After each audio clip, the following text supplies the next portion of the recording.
ప్రభువు రక్షకుడైన యేసుక్రీస్తు శుభనామమున మీ అందరికీ కూడా శుభాభివందనాలు తెలియపరుస్తున్నాను. ఈ యొక్క సమయంలో దేవుడు మనకు అనుగ్రహించినటువంటి యొక్క శ్రేష్టమైన సమయం కొరకే దేవుని ఎంతగానో స్తుతిస్తూ ఉన్నాను. నిజంగా మీరందరూ కూడా చాలా బాగున్నారని నేను చాలా సంతోషిస్తూ ఉన్నాను. ఈ యొక్క కేవలం విశ్వసించు అనేటువంటి యొక్క సిరీస్ లో భాగంగా మనతో అనుదినము కూడా పరిశుద్ధాత్మ దేవుడు అనేక రకాలైనటువంటి మాటలు మాట్లాడుతూ మనల్ని విశ్వాసంలో పెంపొందిస్తూ మనల్ని ముందుకు నడిపిస్తూ ఉన్నాడు. అందుని బట్టి ఆ దేవాది దేవునికి కృతజ్ఞతాస్తుతులు చెల్లిస్తూ ఉన్నాను. ప్రియమైన దేవుని బిడ్డలారా, ఈ యొక్క వాక్యము మన జీవితాల్లో నిజంగా ఎంతగానో మనకు ఆదరణ ఇస్తుంది. వాక్యం మన జీవితాలను సరిచేస్తుంది.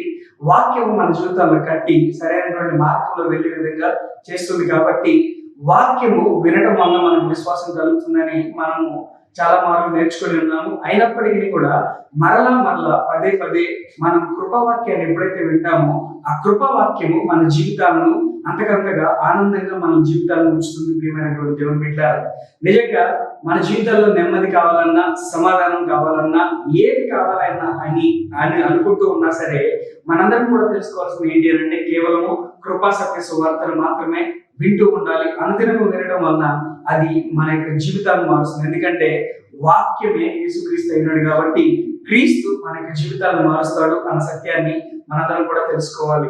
అయితే ఈ దినాన పరిశుద్ధాత్మ దేవుడు నాతో మాట్లాడినటువంటి కొన్ని మాటలు మీతో పంచుకోవాలని ఇష్టపడుతున్నాను. ఈ దినమున మనము ఒక అంశంను ధ్యానిస్తాము. ఆ అంశం ఏంటి అని అంటే ఆనందించుడి, మరలా చెప్పుదును, ఎల్లప్పుడూ ఆయన యందు ఆనందించుడి. ఈ యొక్క వాక్యంతో మనందరితోటి కూడా పరిశుద్ధాత్మ దేవుడు ఈ దినాన మాట్లాడాలని ఆ యొక్క వాక్యమును మనం ధ్యానించుకున్నాం. ప్రియమైనటువంటి దేవుని బిడ్డలారా, శ్రద్ధగా ఆలకించుదాము. మీతో పాటు తెలిసిన వారిని కూడా కూర్చోబెట్టి ఈ యొక్క వాక్యము వినాలని కూడా ఇష్టపడుతూ ఉన్నాను. దయచేసి ఈ యొక్క ఫిలిప్పీయులకు రాసిన పత్రిక 3వ అధ్యాయము మొదటి 2 వచనాలు ఈ విధంగా తెలియపరుస్తుంది. ఏంటి అంటే, మెట్టుకు నా సహోదరులారా, అయితే ఇక్కడ మెట్టుకు అనే పదము, అయితే నా సహోదరులారా ప్రభువునందు ఆనందించుడి. అదే సంగతులను మీకు వ్రాయుట నాకు కష్టమైనది కాదు, మీకు అది క్షేమకరము. కుక్కల విషయమై జాగ్రత్తగా ఉండుడి, దుష్టులైన పని వారి విషయమై జాగ్రత్తగా ఉండుడి, ఈ చేదను ఆచరించే వారి విషయమై జాగ్రత్తగా ఉండుడి. ఇక్కడ వాక్యం మనకు తెలియపరుస్తుంది ఏంటి అంటే దేవుని యొక్క వాక్యం ముందు మనము ఎల్లప్పుడూ కూడా ఆనందించాలి అని చెప్పేసి. లేదు అని అంటే ఇంకా చెప్పాలంటే కనుక ప్రభువునందు ఆనందించుడి. ఎల్లవేళలా ఏ సమయంలో అయినా సరే, ఎప్పుడైనా సరే మనం ఆనందించాలి. అయితే ఇక్కడ 2వ వచనంలో కుక్కల విషయమై జాగ్రత్తగా ఉండుడి, దుష్టులైన పని వారి విషయమై జాగ్రత్తగా ఉండుడి, ఈ చేతను ఆచరించే వారి విషయమై జాగ్రత్తగా ఉండుడి అని చెప్పేసి అంటూ ఉన్నాడు. అందుకు ఈ కుక్కల గురించి మాట్లాడుతున్నాడు అంటే 3వ వచనం ఈ విధంగా తెలియపరుస్తున్నాడు. ఎందుకనగా శరీరమును ఆస్పదం చేసుకొనక దేవుని యొక్క ఆత్మను ఆరాధించు క్రీస్తు యేసునందు అతిశయించబడుచున్న మనమే సున్నతి ఆచరించు వారము. అంటే చాలా మంది క్రియల మూలంగా వారు దేవుడిని సంతోష పెట్టాలని, క్రియల మూలంగానే దేవుడిని ఆరాధించాలని, క్రియల మూలంగానే వారు దేవుడి వైపు తిరగాలని చెప్పేసి చాలా మంది ఈ యొక్క కుక్కలు అంటే అక్కడ అర్థం ఏంటి అని అంటే చాలా మంది ఈ యొక్క ధర్మశాస్త్ర ఉపదేశకులు, ధర్మశాస్త్రాన్ని మాత్రమే బోధించేటువంటి వారి నిమిత్తం అంటే ఈ యొక్క యూదుల నిమిత్తము, ఈ యొక్క పరిసయ్యుల నిమిత్తము, సద్దుకాయల నిమిత్తము పౌలు అక్కడ ఉన్నటువంటి ఫిలిప్పీ సంఘాన్ని హెచ్చరిస్తూ ఉన్నాడు. ఆయన చెరసాలలో ఉన్నప్పుడు ఈ యొక్క పత్రికను రాశాడు అని మనందరికీ తెలిసినటువంటి విషయం అయినప్పటికీ కూడా చెరసాలలో ఉన్నప్పుడు ఈ యొక్క ఫిలిప్పీ సంఘాన్ని జ్ఞాపకం చేసుకుని తన యొక్క బాధల్లోనూ తన యొక్క కష్టాల్లోనూ ఉన్నటువంటి సమయంలో అంటే ఆయన ఎంతగా శ్రమలు, ఇరుకులు, ఇబ్బందులు ఉన్నప్పటికీ కూడా ఈ యొక్క సంఘము నిమిత్తమై తన యొక్క ఆదరణకరమైనటువంటి వాక్యమును ఈ యొక్క సంఘానికి రాస్తూ ఈ విధంగా చెప్తూ ఉన్నాడంటే ఏంటి అని అంటే కుక్కల విషయమే జాగ్రత్తగా ఉండండి. అంటే దాని అర్థం ఏంటి అని అంటే మనము క్రీస్తు యొక్క కృపా సువార్త పైన ఆధారపడకుండా మనలను బయటికి తొలగించే వాళ్ళు అనేక మంది ఉంటారు. అంటే క్రీస్తు శిలువను ముగించినటువంటి పని పైన కాకుండా వేరే వాటిపైన విశ్వాసం ఉంచాలని చెప్పే వాళ్ళు అనేకులు ఉంటారు. ఎలాగనంటే మనము దేవుడిని సంతోష పెట్టాలి, మనము అన్ని పనులు చేయాలి, మనం చేస్తేనే దేవుడు సంతోషిస్తాడు, మనం ఇది చేస్తేనే దేవుడు మనకు అన్ని ఇస్తాడు అని చెప్పేటటువంటి వాళ్ళు చాలా మంది మన జీవితాల్లో మనం వింటూ ఉంటాం. ప్రియమైనటువంటి దేవుని బిడ్డలారా, అయితే దేవుడు నీ యందు సంతోషిస్తూ ఉన్నాడు. ఎందుకనంటే క్రీస్తు నీలో ఉన్నాడు కాబట్టి. దేవుడు నీ యందు సంతోషిస్తూ ఉన్నాడు ఎందుకనంటే నువ్వు యేసయ్య చేసినటువంటి పని యందు విశ్వాసం ఉంచావు కాబట్టి, యేసు వైపు తిరిగి ఉన్నావు కాబట్టి, యేసయ్యలో నీ యొక్క ఆనందం ఉన్నది కాబట్టి, యేసయ్య నీ యొక్క ఆనందమైనాడు కాబట్టి దేవుడు నీ అంత ఆనందిస్తున్నాడు కానీ నీ క్రియలను బట్టి కాదు. ప్రియమైన దేవుని బిడ్డలారా, మనం చేసేటువంటి పనులను బట్టి కాదు దేవుడు మన యందు సంతోషించేది. మనం ఆయన యొక్క వాక్యంలో ఉంటూ ఆయన యొక్క వాక్యం ముందు విశ్వాసం ఉంచుతూ ఎప్పుడైతే మన జీవితంలో మనం ముందుకు నడుస్తూ ఉన్నామో అప్పుడే యేసయ్య మనల్ని బట్టి లేదంటే దేవుడు తండ్రి మనల్ని బట్టి సంతోషిస్తూ ఉన్నాడు. అంత మాత్రమే కాదు కానీ ఆయన మనకి ఈ దినాన్ని నేర్పిస్తున్నటువంటి విషయం ఏంటి అంటే, దుష్టులైన పని వారి విషయమై జాగ్రత్తగా ఉండుడి, ఈ చేదనను ఆచరించు వారి విషయమై జాగ్రత్తగా ఉండుడి అని చెప్పేసి అంటూ ఉన్నాడు. మనం జాగ్రత్తగా ఉండాలి. లేదు అని అంటే కనుక మనము మన యొక్క విశ్వాసం నుంచి బయటకు వెళ్ళిపోతాము అన్న ఉద్దేశంతో ఇక్కడ పరిశుద్ధాత్మ దేవుడు పౌలు ద్వారా ఫిలిప్పీ సంఘాన్ని హెచ్చరించిన రీతిగానే మనల్ని కూడా హెచ్చరిస్తూ ఉన్నాడు. ప్రియమైనటువంటి దేవుని బిడ్డలారా, అయితే చూద్దాము ఇంకొక మాట. ఫిలిప్పీయులకు రాసిన పత్రిక 4వ అధ్యాయము 4వ వచనంలో కూడా ఇదే మాట చెప్తూ ఉన్నాడు. ఏంటి అంటే, ఎల్లప్పుడూ ప్రభువునందు ఆనందించుడి, మరలా చెప్పుదును ప్రభువునందు ఆనందించుడి. ఈ యొక్క మాటలు చాలా శ్రేష్టమైనవి. దేవుని యొక్క మాత్రమే మనం ఆనందించాలి అన్న సత్యాన్ని మనకు నిజంగా తెలియపరుస్తూ ఉన్నవి. ఎప్పుడైతే మనం దేవుల్లో ఆనందిస్తామో అప్పుడు మనం అన్ని విషయాల్లో కూడా ఆనందించడం మొదలు పెడతాము. ఎప్పుడైతే దేవుడితో మనం సంతోషించడం మొదలు పెడతామో అప్పుడు అన్ని విషయాల్లో కూడా మనం సంతోషించడం ప్రారంభిస్తాము. సాధారణంగా మన యొక్క చాలా మంది మనస్సులో నాటుకుపోయినటువంటి విషయం ఏంటి అని అంటే, క్రీస్తులోకి వచ్చిన తర్వాత అసలు మనకి సమస్యలే ఉండవు, క్రీస్తులోకి వస్తే కనుక క్రీస్తు నమ్ముకుంటే కనుక మనకు ఎటువంటి ఇరుకులు ఇబ్బందులు ఉండవు అనేటువంటివి చాలా మంది చెప్తూ ఉంటారు. వాటిని చాలా మంది నమ్ముతూ ఉంటారు. అయితే మొట్టమొదట మీకు ఒక విషయాన్ని జ్ఞాపకం చేస్తున్నాను. ఏంటి అంటే, మొదట ఈ యొక్క తప్పుడు అభిప్రాయాన్ని లేదంటే ఈ యొక్క తప్పుడు నమ్మకాన్ని మన నుంచి తొలగించాలి. ఏంటి అని అంటే, సాధారణంగా మనకు సమస్యలు కానీ శ్రమలు కానీ ఇరుకులు కానీ ఇబ్బందులు కానీ రెండు విధాలుగా మన జీవితంలోకి వస్తాయి. మొట్టమొదటిది ఏంటి అని అంటే, మనం చేసినటువంటి తప్పుడు క్రియల వలన, మనం చేసినటువంటి పాపముల వలన, మనం తీసుకున్నటువంటి తప్పుడు నిర్ణయాల వలన మన జీవితంలో సమస్యలు మనం ఎదుర్కొంటాము. వాటికి తగినటువంటి కాన్సిక్వెన్సెస్ అంటే పరిణామాలు మనం ఖచ్చితంగా ఎదుర్కోవాల్సిందే. ఎందుకంటే మనం నిర్ణయం తీసుకున్నాము, మనము అభిప్రాయాన్ని సేకరించకుండా దేవుడు వైపు తిరగకుండా మనంతటా మనమే తప్పులు చేస్తున్నాం. కాబట్టి మనము చేసినటువంటి తప్పులను బట్టి, మనం చేసినటువంటి పాపాలను బట్టి, మనము తీసుకున్నటువంటి నిర్ణయాలను బట్టి మనము కొన్ని కాన్సిక్వెన్సెస్ పరిణామాలు భరించాల్సి ఉంటుంది. దేవుని యొక్క వాక్యం తెలియపరుస్తుంది. ఏంటంటే, చిన్న ఉదాహరణ చెప్తాను మీకు. ఎందుకు మనము కొన్నిసార్లు తప్పు నిర్ణయాలు ఎలా తీసుకుంటామనంటే, వివాహానికి ముందు శృంగారం చేయడం తప్పు అని మనందరికీ తెలుసు. అయినప్పటికీ కూడా వివాహానికి ముందు శృంగారం చేసి ప్రభువుని క్షమించాలంటే ఎలా ఉంటుంది? ఎందుకనంటే దాని పరిణామం ఆ శృంగారం చేసిన తర్వాత తను ప్రెగ్నెంట్ అవుతుంది. కాబట్టి ఆ ప్రెగ్నెంట్ అయినటువంటి బిడ్డను 9 నెలలు మోయవలసినటువంటి భారము ఆ యొక్క పరిణామం మనం భరించాలి.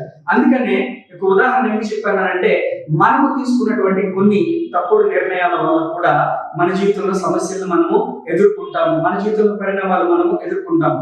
రెండవది ఏంటి అంటే, ఎప్పుడైతే మనము వాక్యమును ఉన్నట్లుగా బోధించినప్పుడు, సత్య సువార్తను మనం ప్రకటిస్తూ ఉన్నప్పుడు, క్రీస్తు వైపు మనం తిరగమని, క్రీస్తే మన యొక్క జీవితంలో సమస్తాన్ని ముగించాడు కాబట్టి క్రీస్తు వైపు చూస్తూ ముందుకు కొనసాగాలని మనం ఎప్పుడైతే చెప్తూ ఉంటామో ఆ యొక్క సత్య వాక్యాన్ని బట్టి కూడా మనకు సమస్యలు ఎదురవుతాయి. ఇది మనము ఆలోచించినా సరే, లేదు అంటే మనం అనుకోకపోయినా సరే, మన జీవితంలో వాక్యం నిమిత్తమై ఖచ్చితంగా మనం శ్రమలను, నిందలను, అవమానాలను ఎదుర్కోవాల్సినటువంటి వారమే ఉన్నాం. ఎందుకనంటే మత్తయి సువార్త 5వ అధ్యాయంలో యేసయ్య స్పష్టంగా చెప్పాడు. ఏంటంటే, నా నిమిత్తము మీరు నిందించబడి హింసించబడినప్పుడల్లా సంతోషించుడి అని అక్కడ వాక్యం తెలియపరుస్తుంది. ఎందుకనంటే మనము మన యేసయ్య కంటే గొప్పవారం కాదు.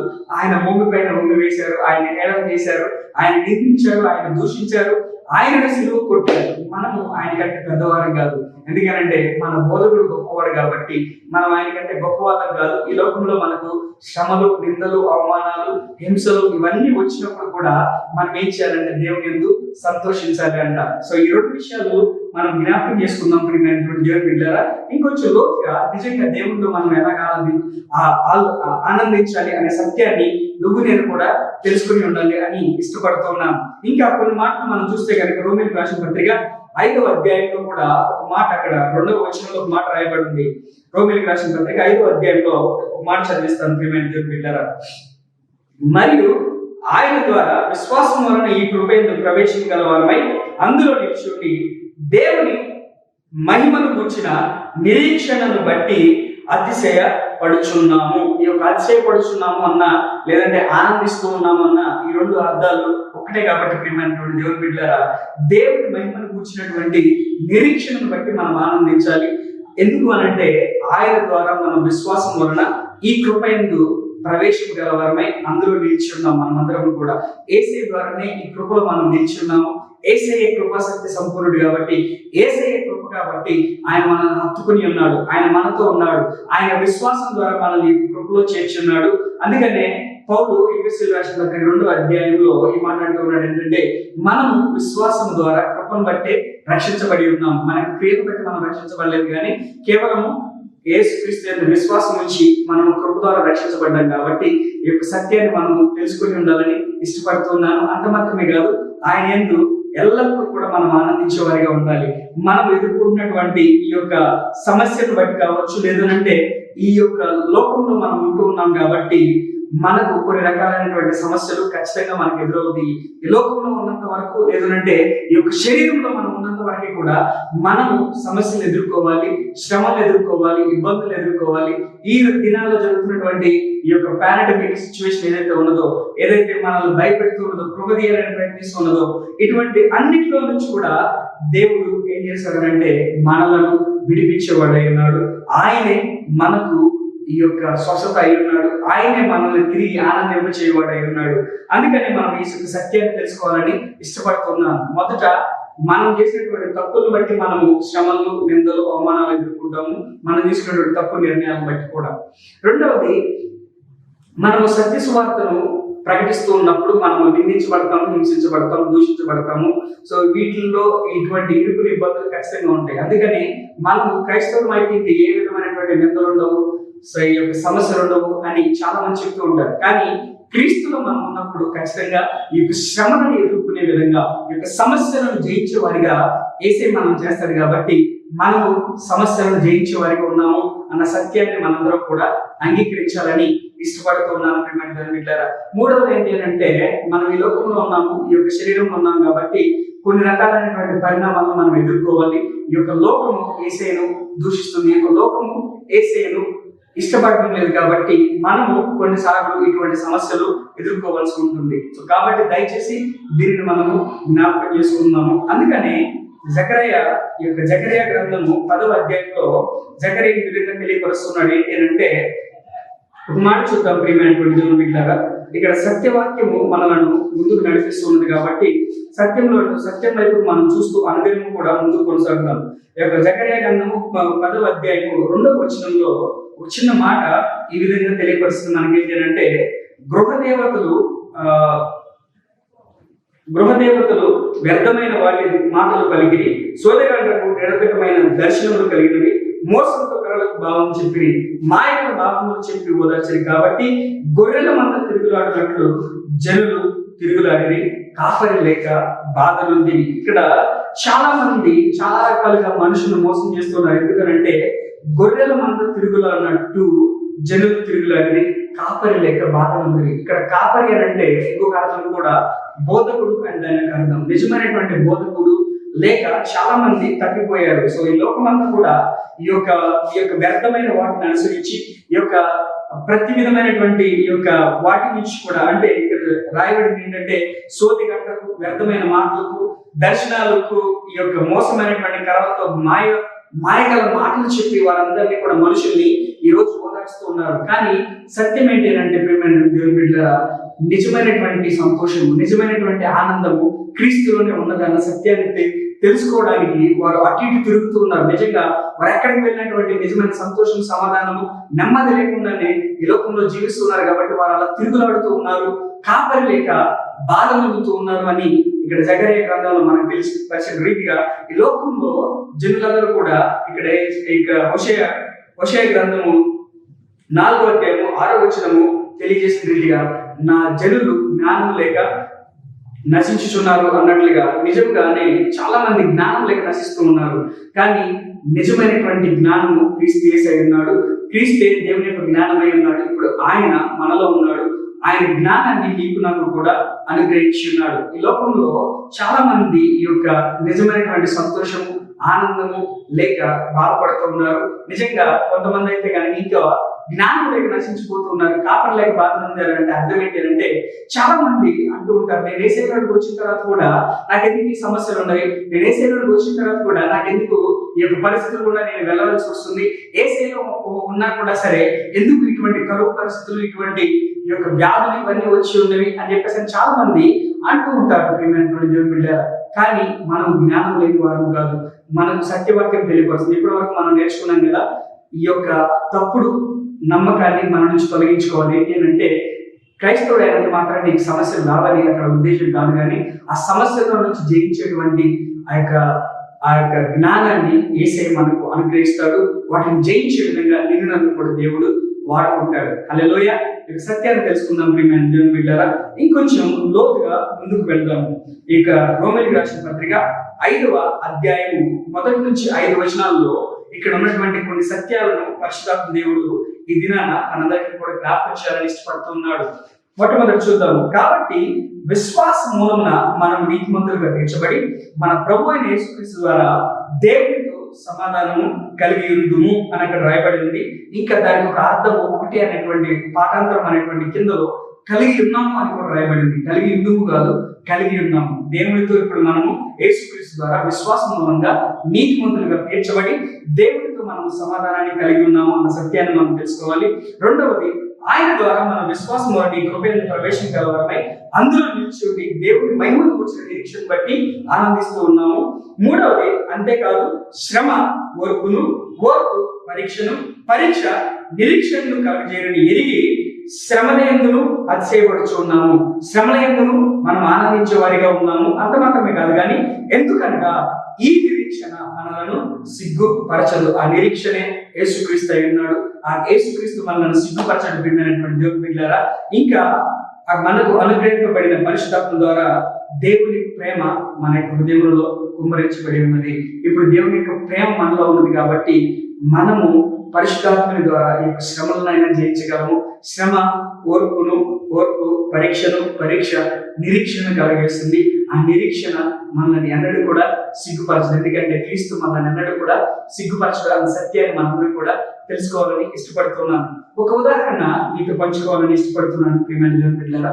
మనకి సాధారణంగా గృహంలో యొక్క లైట్లు కానీ, ఫ్యాన్లు కానీ, యొక్క ఫ్రిడ్జ్లు కానీ ఇవన్నిటిని కూడా పెట్టుకోవడానికి ఒక స్విచ్ బోర్డ్ అనేది ఖచ్చితంగా ఉండాలి. ఆ స్విచ్ బోర్డ్ లేకపోతే కనుక వాటన్నిటికీ కూడా విద్యుత్ అనేది ప్రసరించదు.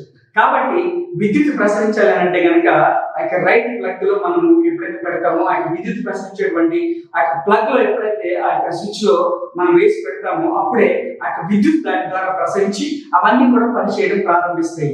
అయితే ఈ యొక్క సత్యము ఏంటి అని అంటే ప్రియమైన దేవుని బిడ్డలారా, ఎందుకు ఇక ఉదాహరణ నేను చెప్పాను అని అంటే కనుక చాలా మంది ఈ యొక్క దినాల్లో వారు సరైనటువంటి ప్రాంతంలో ఆ యొక్క ప్లగ్ పెట్టడం లేదు. అంటే వారి విశ్వాసాన్ని, వారి యొక్క నమ్మకాన్ని సరైనటువంటి ప్రాంతంలో వారు పెట్టలేకపోతున్నారు. కాబట్టి వారి యొక్క శ్రమలు, నిందలు, అవమానాలు గుండా వెళ్తూ ఉన్నారు. వ్యర్థమైనటువంటి వాటి చుట్టూ తిరుగుతున్నారు, గృహదేవతల చుట్టూ తిరుగుతున్నారు. కాబట్టి వారు సరైనటువంటి నమ్మకాన్ని లేక ఈ లోకంలో ఈ యొక్క సమస్యలను ఎదిరించడానికి, లేదంటే ఈ యొక్క సమస్యలు మేము జయించగలిగినటువంటి స్వనీతితో వారు జీవిస్తున్నారు. కాబట్టి వారు ఎప్పటికీ కూడా సరైనటువంటి మార్గంలో నడిపించబడలేకపోతూ ఉన్నారు. వారికి నిజంగా అతిశయం అనేది లేకుండా పోయింది, అంటే ఆనందం అనేది లేకుండా పోయింది. వాక్యం ఏమని సెలవిస్తుంది? ఆనందించుడి, మరలా చెప్పును ఆనందించుడి. ఎల్లప్పుడూ కూడా ఆనందించాలి. మనం ప్రభువునందు ఎల్లప్పుడూ కూడా ఆనందించాలంటే ఇదే కృపా వాక్యంలోనే మనం సరైన విధంగా మన యొక్క ప్లగ్ మనం అక్కడ పెట్టాలంటే, మన యొక్క విశ్వాసాన్ని ఎక్కడ పెట్టాలి అంటే కృపా వాక్యంలోనే మనం పెట్టాలి. అప్పుడే నిజముగా కృపా వాక్యంలో ఉన్నటువంటి ఆ యొక్క వానల వల్ల కురిసేటువంటి ఆశీర్వాదాన్ని మనం సమృద్ధిగా అనుభవించగలం ప్రియమైన దేవుని బిడ్డలారా. ఇప్పుడు సమృద్ధి అయినటువంటి వర్షం ఏ విధంగా అయితే మన పైన కుమ్మరించబడుతుందో అదే విధంగా సమృద్ధి అయినటువంటి ఆశీర్వాదాలు మన జీవితంలో కుమ్మరించబడాలి అంటే కనుక మన నమ్మిక, మన యొక్క విశ్వాసము కృపవాక్యంలోనే మనం పెట్టాలి. ఈ యొక్క సత్యాన్ని మనందరం కూడా తెలుసుకోవాలని ఇష్టపడుతున్నాను. అయితే మీరు ఒక ప్రశ్న అడగవచ్చు. ఈ యొక్క పరిస్థితులు, ఈ యొక్క కష్టాలు, శ్రమలు ఇవన్నీ ఉన్నప్పుడు నిజంగా ఈ యొక్క ఆనందించడం అనేది ఎలా జరుగుతుంది మా జీవితంలో అని మనం అనుకుంటూ ఉండవచ్చు. మొట్టమొదటి మనం తెలుసుకోవాలి ఏంటంటే ప్రియమైనటువంటి దేవుని బిడ్డలారా, యాకోబు రాసిన పత్రిక మొదటి అధ్యాయం 2వ వచనము 2-4 వచనాల్లో మనం చూసినట్లయితే కనుక, మొదటి అధ్యాయం యాకోబు రాసినటువంటి పత్రిక మొదటి అధ్యాయం 2-4 వచనాలు, ఈ దినమున మనం కొన్ని ఎక్కువ వచనాలు ధ్యానిస్తూ ఉంటాం కాబట్టి దయచేసి మీరు వాక్యం వింటూ ఉన్నప్పుడు బైబిల్ మీ దగ్గర పెట్టుకోవాలని ఇష్టపడుతూ ఉన్నాను. వాక్యంను చూసి సత్య సువార్తను మనం తెలుసుకోవాలని కూడా ఇష్టపడుతున్నాను. చూడండి నా సహోదరులారా, మీ విశ్వాసమునకు కలుగు పరీక్ష ఓర్పును పుట్టించునని ఎరిగి మీరు నానా విధములైన శోధనలో పడినప్పుడు అది మహాదానందమని ఎంచుకోండి. మీరు సంపూర్ణులను అనునాంగులను ఏ విషయంలోనైనా కుదువలేని వారినై ఉన్నట్లు ఓర్పు తన క్రియను కొనసాగింప నీయుడి. హల్లెలూయా. ఇక్కడ వాక్యం చాలా స్పష్టంగా తెలియపడుతుంది. మీ విశ్వాసమునకు కలుగు పరీక్ష ఓర్పును పుట్టించునని ఎరిగి మీరు నానా విధమైనటువంటి శోధనలో పడినప్పుడు ఏం చేయాలంటే, మనము చూసినట్లయితే అది మహాదానందమని ఎంచుకోవాలంట. శోధనలు వచ్చినప్పుడు మనం అది మహాదానందంగా మనం ఎంచుకోవాలి. శోధనలు రావని నేను చెప్పను, కానీ శోధనల నుంచి మనం జయించేవాడిగా, శోధన నుండి మనం తప్పించేవాడు మన యేసుక్రీస్తు మనతో ఉన్నాడు కాబట్టి ఆ జయ జీవితాన్ని మనం అనుభవించాలని యేసయ్య కోరుకుంటున్నాడు కాబట్టి అది మహాదానందంగా మనం ఎంచుకోవాలంట. మొట్టమొదటి మనం తెలుసుకోవాల్సింది ఏంటంటే, విశ్వాసమునకు కలుగు పరీక్ష ఓర్పును పుట్టించును అని ఎరగాలి అంట. మనము ఇంగ్లీష్ లో ఆ ఎరుపు అనే పదానికి అర్థం ఏంటి అంటే నోయింగ్. అంటే నోయింగ్ అంటే అర్థం ఏంటి అంటే, ఇంకా చెప్పాలంటే మనం దానిని చూడాలి, ముందుగానే ఎరిగి ఉండాలి అని అంటే కనుక ముందుగా దానిని చూడాలి. ఇంకొక మాట దాని యొక్క అర్థం ఏంటంటే దానిని మనం అర్థం చేసుకుని ఉండాలి. హల్లెలూయా. సో ఎప్పుడైతే మనం దాన్ని తెలుసుకుంటామో, ఎప్పుడైతే దాన్ని అర్థం చేసుకుంటామో, అప్పుడేం జరుగుతుంది అంటే ఓర్పు అనేది మన జీవితంలోకి వస్తుంది. ఓర్పు లేదంటే సహనం లేదంటే నిలకడ అనేది మన జీవితంలోకి వస్తే ప్రియమైన ఎప్పుడైతే మనకి విశ్వాసంలోకి కలుగు పరీక్ష ఓర్పును పుట్టించేదని మనం ఎరుగుతామో, ఆ ఎరిగినప్పుడు మనం ఏం చేస్తామంటే ఓర్పును కలిగి ఉంటాము, లేదంటే సహనాన్ని కలిగి ఉంటాం, లేదంటే ఆ యొక్క వాక్యం పట్ల నిలకడ కలిగి మన యొక్క జీవితాన్ని మనము ముందుకు కొనసాగిస్తాం. మన విశ్వాసం ఎక్కడ కూడా తప్పిపోకుండా విశ్వాసంలో ముందుకు కొనసాగడానికి సహాయం చేస్తుంది. కాబట్టి మనకి ఏం కావాలి అంటే ఓర్పు సహనం అనేది మన జీవితంలో కావాల్సినటువంటి ప్రాముఖ్యమైనటువంటి భాగం. ప్రియమైన మనము ఎప్పుడైతే ఓర్పుతోటి సహనంతో ఉంటామో అప్పుడు మనము ఓర్పు సహనం కలిగి నడుస్తూ ఉంటాము. అప్పుడు దాని యొక్క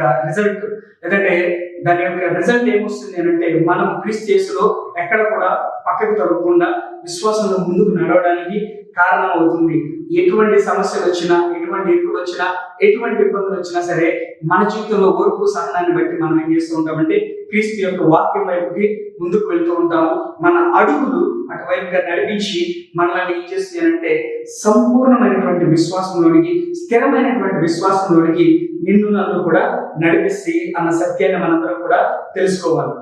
సాధారణంగా చెప్పాలంటే గనక మన జీవితంలో ఎటువంటి ఇరుకులు ఇబ్బందులు లేదంటే మన యొక్క విశ్వాసము పరీక్ష గుండా వెళ్తూ ఉన్నప్పుడే మనం ఎప్పుడైతే ఓర్పు సహనాన్ని కలిగి ఉంటామో ఆ ఓర్పు సహనం ఏం చేస్తుంది అంటే దానికి అది నిదర్శనంగా ఉంటుంది. అంత మాత్రమే కాదు, కానీ ఆ యొక్క మనల్ని అప్రూవ్ చేస్తుంది, అంటే మనల్ని ముందుకు నిలబెడుతుంది, మనము దాంట్లో జయించిన వారిగా మనం చేస్తుంది అన్న సత్యాన్ని మనం ఎరుగుదాము. అంత మాత్రమే కాదు, కానీ ప్రియమైన విశ్వాసంలో నిలకడగా ఉందాము, విశ్వాసంలో ధైర్యం కలిగి ఉన్నాము. క్రీస్తే మనకి ధైర్యమై ఉన్నాడు, క్రీస్తే మనల్ని నిలబెట్టేవాడు అయినాడు. కాబట్టి ఈ యొక్క సత్యాన్ని మనం తెలుసుకోవాలని ఇష్టపడుతూ ఉన్నాను. అయితే రాశి గారు, మరి ఇక్కడ ఉన్నటువంటి ఈ యొక్క పరిస్థితులు లేదంటే ఈ యొక్క క్రియలు లేదంటే ఈ యొక్క పరిస్థితులు కూడా మేము వెళ్తూ ఉన్నప్పుడు మా చుట్టూ కూడా ఈ యొక్క వరదలు వర్షాలు ఉన్నది, లేదంటే కరోనా వైరస్ ఉన్నది. ఇటువంటి సమయంలో కూడా మేము ఏ విధంగా ఎల్లప్పుడూ ప్రభువును ఆనందించగలము, ఏ విధంగా మేము సంతోషించగలము అనేటువంటి ప్రశ్న మన జీవితంలో తలెత్తుతూ ఉండవచ్చు. అయితే దాని నిమిత్తమై ఒక 3 విషయాలు మీకు మరలా జ్ఞాపకం చేయాలని ఇష్టపడుతున్నాను. మొట్టమొదటి ఏంటంటే దేవుని బిడ్డలారా, మనకు దేవుడు నిత్యమైనటువంటి దర్శనాన్ని మన జీవితంలో అనుగ్రహించాడు కాబట్టి దాన్ని చూస్తూ మనం ముందుకు కొనసాగాలి. అయితే పౌలు కూడా ఇదే మాటను మనకు నేర్పిస్తున్నాడు. 2వ కొరింథీయులకు రాసిన పత్రిక 4వ అధ్యాయంలో పౌలు దీని గురించి మనతో మాట్లాడుతున్నాడు. ఏంటి అంటే దేవుని బిడ్డలారా, మనందరం కూడా దీన్ని చాలా జాగ్రత్తగా జ్ఞాపకం చేసుకోవాలి. పౌలు మనం నేర్పిస్తున్నటువంటి పాఠాలలో మనం ముందుకు వెళ్తూ అంటే వాక్యం ద్వారా మనల్ని ఆదరిస్తూ ఉన్నది కాబట్టి ఆ వాక్యమును చేతబట్టుకుని మనం ముందుకు నడవాలని యేసే కోరుకుంటూ ఉన్నాడు. చూద్దాము. ఇక్కడ రెండవ కొరింథీయులకు రాసిన పత్రిక 4వ అధ్యాయం 16 నుంచి 18 వచనాల వరకు చూద్దాం.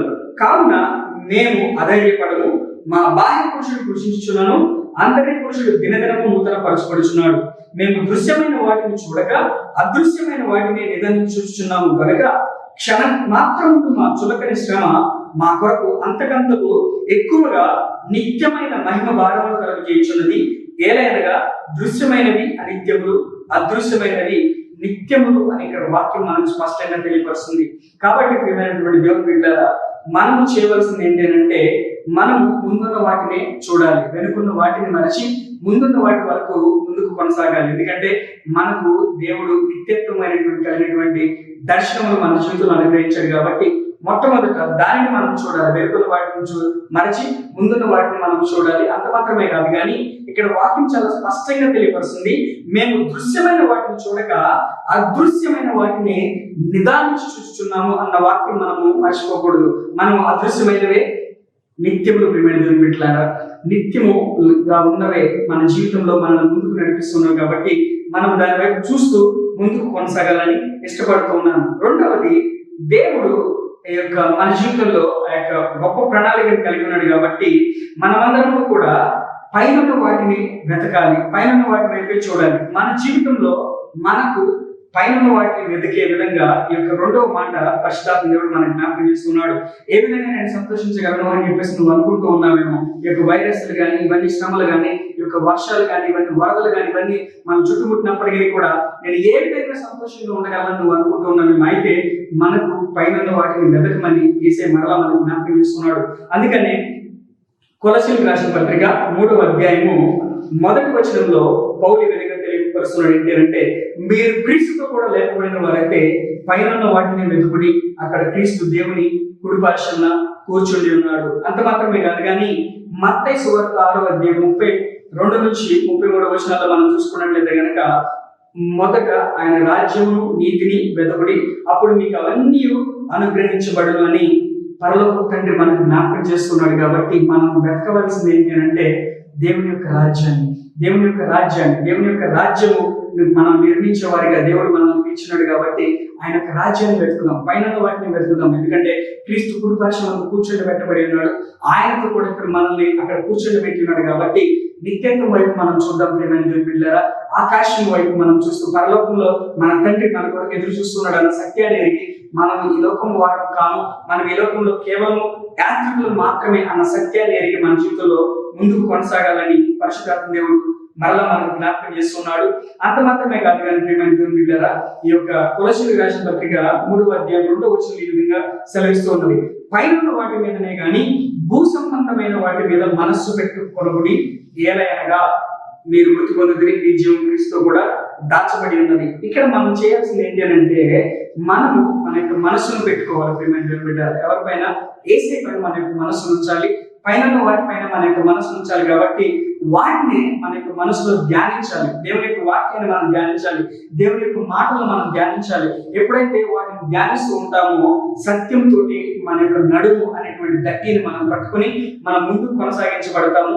అంత మాత్రమే కాదు, కానీ దేవుని యొక్క మాటలు మన యొక్క మనస్సుని ఎప్పుడు కూడా రూపాంతరపరుస్తూ ఉంటాయి. ఎందుకనంటే మీ మనస్సు మారి నూతన ఒకటి వలన రూపాంతరాలను పొందుడి అనే వాక్యం మనకు తెలియపరుస్తున్నది. అయితే ఈ దినాన నేను మీకు జ్ఞాపకం చేసేది ఏంటి అంటే, మనం ఎల్లప్పుడూ కూడా ఆనందించాలంటే మొట్టమొదట మనం నిత్యత్వంలోనికి నడిపించేటువంటి ఆ యొక్క దర్శనాన్ని కలిగి ముందుకు కొనసాగాలి మన జీవితంలో.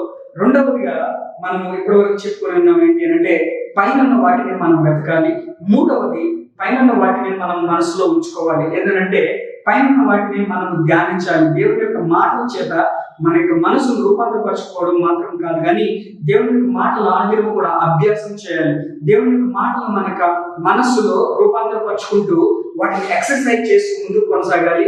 వాటిని మనము ధ్యానించాలి. ఎప్పుడైతే ఈ విధంగా మనం చేస్తామో సత్యమైనటువంటి గట్టి మనం నడుము కట్టుకుని మనం ముందుకు కొనసాగుతామో, వాటి వైపైన మన యొక్క శ్రద్ధ నిలుపుతాము. ఈ యొక్క సత్యాన్ని మనం అందరం కూడా అనుభవించి అనుదినం కూడా ఎల్లప్పుడూ కూడా ప్రభువునందు ఆనందించి విశ్వాసంలో ముందుకు కొనసాగే వారిగా నిన్ను కూడా దేవుడు చేస్తున్నాడు. కాబట్టి దయచేసి అందరూ కూడా ఈ యొక్క శ్రమ గుండా ఇరుకులు గుండా విడిగుండా వెళ్తూ ఉన్నప్పుడు ఆనందించండి. ఎందుకంటే ఏసే మనకు జయాన్నిచ్చేవాడైనాడు, ఏసే నీకు తోడుగా ఉన్నాడు, ఏసే వీటిలన్నిటి నుంచి నేను లేవనెత్తేవాడైనాడు. ఆయన మాటల వైపు దృష్టి ఉంచు, ఆయన మాటలను అభ్యాసం చేయి, ఆయన అనుగ్రహించినటువంటి ప్రతి ఒక్క వాగ్దానాల వైపు మనం ధ్యానిస్తూ ముందుకు కొనసాగించే వారిగా మనం ఉండాలని, ముందుకు కొనసాగాలని నేను ఇష్టపడుతున్నాను. ప్రియమైనటువంటి దేవుని బిడ్డలారా, దేవుడు నీకు తోడుగా ఉండి ప్రతి సమయంలో కూడా నీకు విజయాన్ని ఇచ్చేవాడై ఉన్నాడు.